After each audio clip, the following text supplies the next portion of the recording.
You're listening to the smartest guys in marketing, the best show on the planet for client businesses to learn about traffic, funnels, sales, conversions, and marketing coolness. Chris and Taylor are the founders of Traffic and Funnels, a digital marketing consultancy helping you get paid clients from cold traffic daily. Now, here are your hosts, Chris and Taylor. We're thrilled and excited to have you guys here, guys and gals. You guys obviously know us well. I think many of you know our story, the amount of money that we've spent in advertising, the team that we've built, the success that we've had. And our goal is to take that, our experience, not only that, but the experience that we've had with our mentors and distill that down to you guys today. And what I believe, and I think Taylor would agree, very foundational and pivotal things for you guys to succeed long term. You guys good with that? Yeah. So I have three thoughts on kind of this foundational element. And one of the mistakes that we made was falling out of love with our clients, falling out of love with helping them get results. And it wasn't intentional. I think it was a byproduct of our fast growth. It was a byproduct of just being busy and having to deal with all the things you have to deal with in growing a business.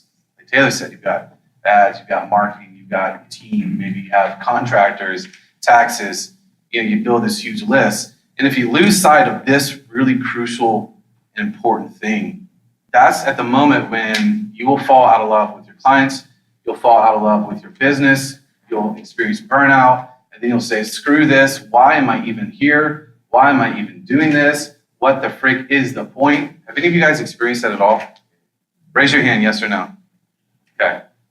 So if you have this as the focus and you have this as the core of your business, and it is your true motivation, then I believe that this is the thing that can propel you and sustain you in overcoming those things that you're going to deal with. Whether it's like your ads aren't working or you're like sitting there at the computer trying to build your webinar and you're like, oh my God, what do I even say? What do I do? All these things that are the barriers that keep everybody else from actually getting success, to you busting through those barriers. And we maybe have portrayed this. I don't think it hasn't been intentional, especially to our clients, in regards to the struggles and challenges and the barriers that we face. But I think the difference between us and so many other people is like there is just nothing that's going to get in front of us that's going to keep us back. And sometimes we're going to run our head right into that wall and we're going to pass out. It's going to hurt for a while.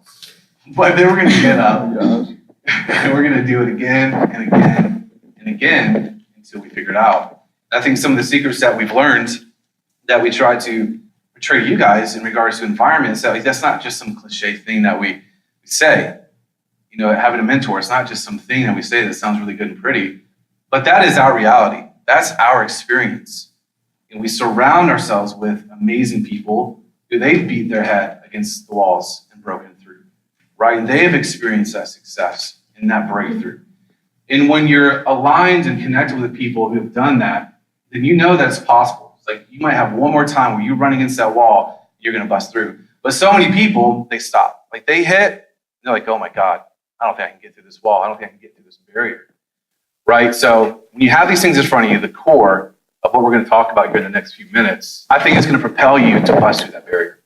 Because you guys are going to have problem after problem, challenge after challenge. And if you guys weren't here yesterday, we talked about this some. It's going to happen. But you have to have this in front of you. Okay? You guys are with us so far? Bro, tell us the secrets. All right, so number one, everything being client-centric. So what does that mean? That means love and appreciation, admiration for the journey that they are on. Total empathy for your client and the journey that they're on.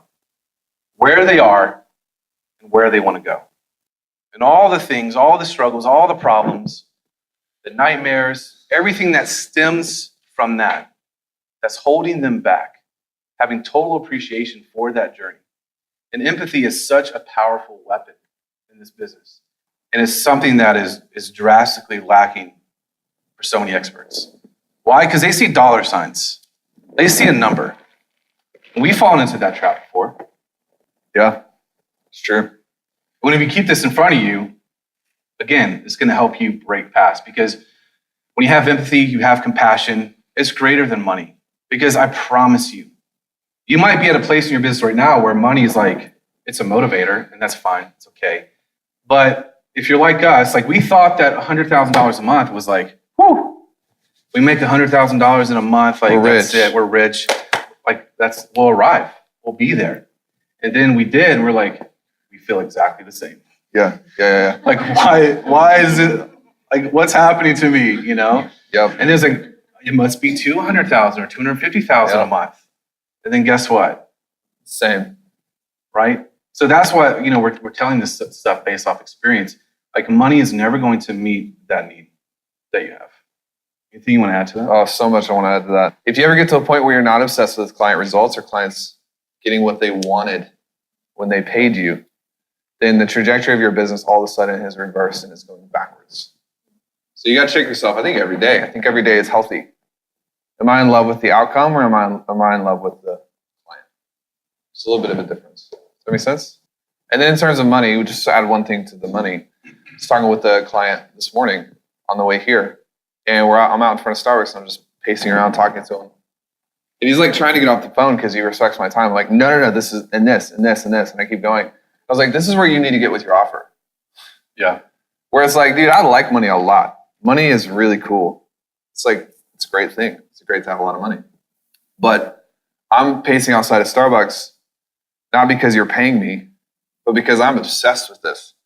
If you don't like your offer, you're screwed. Ooh. So don't build an offer that you think is like, oh man, this is like, I can get people to pay a lot of money for this, but you don't like the offer. Because then you're not going to pace around in Starbucks for free because you're in love with it. Am I obsessed with this offer? Am I obsessed with this client? Be willing to change your market if you're not. Any questions on that? So in like seeing you guys now for a little while, what was the turning point that kind of, or like said another way, what was like your like bottom as you describe the like falling out of love with your clients? What was the like point that made you say, hey, we have a real problem that we have to address? It was real recent. And we just kind of became unhappy. I mean, we were like, why aren't more people coming in? Why aren't people doing what they're told to do? Why? And then I don't think we would have noticed it without Jay, because we basically got on a phone with Jay and complained to him for an hour.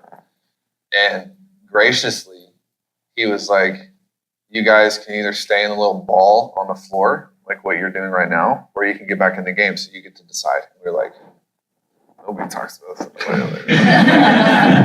We're trafficking funnels, Jay. But it was a breakthrough moment because he was like, you guys have fallen in love with having a big business instead of falling in love with having massive client results. We were like, it's true. And then that's when you guys saw us asking for feedback.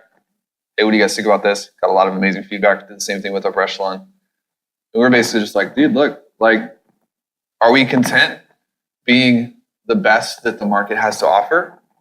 Or do we want to be the best that we can be? And if you're satisfied with being the best in your market for your clients, you're already missing it, because who cares about the competition? Who cares if you're the best option for the competition? Nobody. Are you maxing out your potential? That's where our human fulfillment comes from. Very little fulfillment is going to come from, oh, I'm better than this person. That'll stroke your ego, but it's not going to fulfill you long term. But untapped, unlimited fulfillment will come from being able to say, like, I'm the best possible that I can be in this moment right now. I'm at 100%, man. I'm at 100%. That will fulfill you and sustain you day after day after day. But if you're just like, oh, I'm better than him, I'm better than her, who cares? There's no fulfillment in that. Does that make sense? So that's when we kind of hit that point, Yeah. Does that answer your question? Yeah, it's easy to fall into this game of comparing yourself with the competition. You're looking at what they're doing, like what are their marketing tricks and tactics and strategies? How are they helping their clients? When you do that, you take your eye off the prize, and that is the client results for your clients and being the best and having. It's just crazy. Like I really truly believe that we are the absolute best in what we do.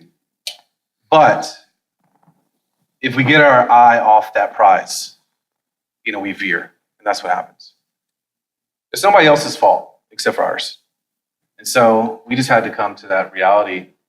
And when you have an offer that is 100% focused on the client, it becomes an offer that they can't refuse. It becomes an offer where they're like beating down your door. Literally. That's what happened when we started Traffic and Funnels. Obviously, it took us a while to get into that groove. We had to have the opportunity to have the conversations and dive in, dig into the market. It was many, many, many phone calls. That's what I'm saying before, is many people would have stopped after the 7th phone call. Or the second month, where the first month we did over $100,000 in revenue. And then February, we did like 30 something. How many people would have stopped? Said, oh my God, that must have been a fluke. This is not going to happen again, right? So that's why I'm saying, like, these are such crucial elements that if you don't have them, you will stop, you will be defeated, you will quit. And so we want you in this game for a long, long time. And even just going back to that wall with the sledgehammer, is taking that extra swing is going to be the thing that's going to defeat the competition. Yeah. Can I ask some of that real quick before you move on? How many of you have gotten on a strategy session to the end and this person needs to work with you, but they don't want to, and you don't want to push them? Literally everyone should raise their hand. Unless you're perfect, then I want to pay you to teach me your ways. But here's the thing: what solves that problem is what he's talking about. Because if you only care about, like, if you're so in love with the client and what they want, then you're compelled to check them at the end of the call. And what are the 3 rules of sales that I talk about? Anybody know? Rule number 1, what's your job on the sales call? Okay, this is good. We'll just teach on this since you guys don't know this. So rule number 1, pen and paper. Let's go. It's your job to help the prospect make the right choice for them. It's your job to help the prospect make the right choice for them. So Peter was involved with this a couple months ago. Started asking our sales guys, hey, what's the number 1 goal on the call? They're like, get a deposit. No. Get to the no. No. And I was like, what's wrong with you? You haven't been paying attention, but it was my fault. I had to train them. Your only job on the call is to help the person make the right decision for them. So every question you ask them, the reason you got to find out their pain is because you can't prescribe a medicine without knowing what hurts. Like, you would get literally sued, thrown into jail, malpractice. So that's the only reason we're asking those questions. It's because your job is to help them make the right decision. What's rule number 2? Anybody know? Rule number 2 is the client, the best thing for them will always be outside of their comfort zone. Always. Because if it wasn't, they would have already done it. Rule number 3 is the client will fight like hell to stay inside their comfort zone. So that means when you get to the end of the call and someone's told you that they don't have any time and they can't see their kids, or they're paying too much in taxes, or they're fat and afraid they're about to die, or I'm not being crass, I'm telling you this is the problem. These are the problems that people experience. This is why they're coming to you. And then they're like, oh, I don't know if this is the right time for me.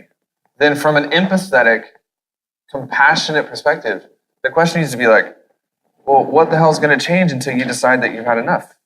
That makes sense? The secret, though, is being client-centric. Because if you do that because you need to get the sale, you're a terrorist. Like, you just manipulate people to get what you want. But if you do that from a perspective of, like, I'm committed to this person's outcome in their life and what they want, I'm committed to it, then you can push someone and coach someone from a place of care for the client. And it's not going to come off as pushy. They're going to thank you for it. So deep dive. This is number 2, is everything you do is 100% in their best interest. So what's happening here is you are being armed to be the best. You're being armed to do the right thing, right? It leads to number 3 is this gives you the conviction that what you are doing is an absolute, right? What you are doing, when you have conviction, that your motivation is their best outcome. That detaches you, right? When you have the potential to solve their problem, you have the medicine, you know how to go in and do surgery, remove the tumor, right? And that is the best thing for them. Like, they have this issue, they have this pain. When you know that that is the best thing to go in with the scalpel and remove it, right? You have that conviction, you know that's what's right for them. And what's the alternative if you don't do that? If you don't say, no, Jane, like this is what you need to do. ... What's the alternative? So with that being the case, is it your obligation? Yes, no? Yeah. Not a trick question. Okay. And that's the thing, like that changes the whole dynamic. When you operate from that place and everything you do, from writing your ad to your webinar, to your VSL, to your group, to conversations that you're having, to your organic posts, when everything stems from that, it gives you absolute authority, right? Because I guarantee you that 99% of the people who are competing against you are not thinking that way.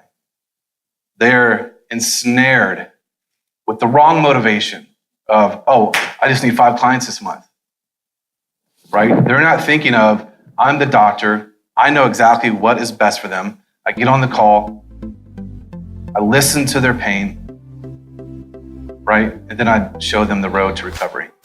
This is something that you're gonna have to think about. You're gonna have to tear it down over the next couple of days, journal about it, think about every angle of it, because it's not just gonna happen. Like, you're not just gonna soak this in right away. But once you get it, it can transform your business forever.